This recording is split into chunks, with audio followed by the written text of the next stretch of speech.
నివాసుడా సర్వశక్తిమంతుడా సర్వలోక నివాసుడా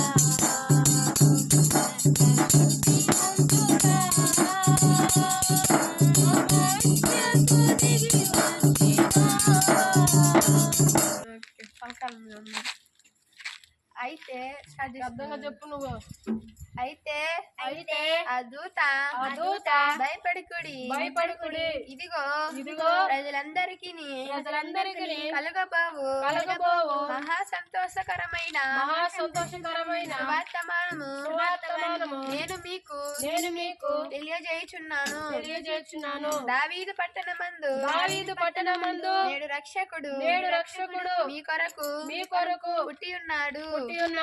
ఈయనే ప్రభు అయిన క్రీస్తు దానికిదే ఈ కానవాలు ఒక శిశువు పొట్టి గుడ్డలతో చుట్టబడి ఒక తొట్టిలో పండుకొని ఉండుట మీరు చూచెదరని దూత వారితో చెప్పెను.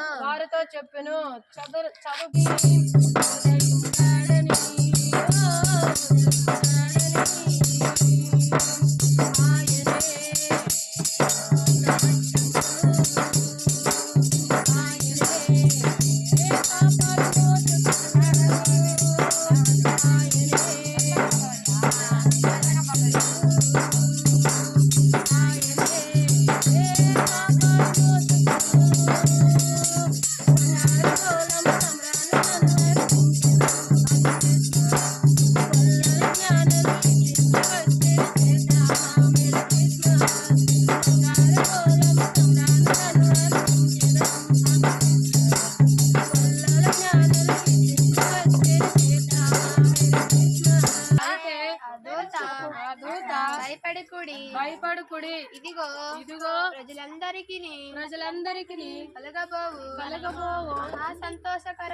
మహా సంతోషకరమైన సువర్తమానము నేను మీకు తెలియజేయుచున్నాను. దావీదు పట్టణమందు నేడు రక్షకుడు మీ కొరకు పుట్టి ఉన్నాడు. ఈయనే ప్రభు అయిన క్రీస్తు దానికిదే కానవాలు ఒక శిశువు పొట్టి గుడ్డలతో చుట్టబడి ఒక తొట్టిలో పండుకొని ఉండుట మీరు చూచెదరని అదూత వారితో చెప్పెను. చదవబడిన లేఖనము మీకు కుటుంబాలలో జీవితంలో నెరవేర్చబడును గాక. ఆమేన్. ప్రార్థన చేసిన తండ్రి పరిశుద్ధుడా, నీకు వందనాలు, స్తుతులు, స్తోత్రములు. మా ప్రభువా, చదవబడిన ఈ యొక్క లేఖన భాగమైన తల్లి కుటుంబ జీవితాలలో నెరవేర్చండి. దేవ ఆశీర్వదించండి, దీవించండి. ఎక్కడున్న ప్రతి బిడ్డల్లో మీరు దీవించండి, ఆశీర్వదించండి. నాయన వాళ్ళ పని బాటలలో తోడుగా ఉండండి, వాళ్ళ ప్రయాణాల్లో తోడుగా ఉండండి అయ్యా. వాళ్ళకి సంపద విషయంలో తోడుగా ఉండండి అయ్యా. వాళ్ళు నాయన నీకు సన్నిధి నీకు తోడు కాపుదలకు దయచేయమని బిడ్డలను దర్శించమని ప్రార్థన చేస్తూ అయ్యా వాళ్ళు నిండుగా ఆశీర్వాదకరంగా దీవురకరంగా ఉన్నట్టుగా సహాయం దయచేయండి నాయన. ప్రభు చూపించమని ఇక పెనవలి ప్రతి కుటుంబాన్ని మీరు దీవించి ఆశీర్వదించమని ప్రభు చూపించమని సహాయం చేయమని యేసు యొక్క పరిశుద్ధ నామములో అడిగి వేడుకొని ప్రార్థిస్తున్నాము తండ్రి. ఆమేన్.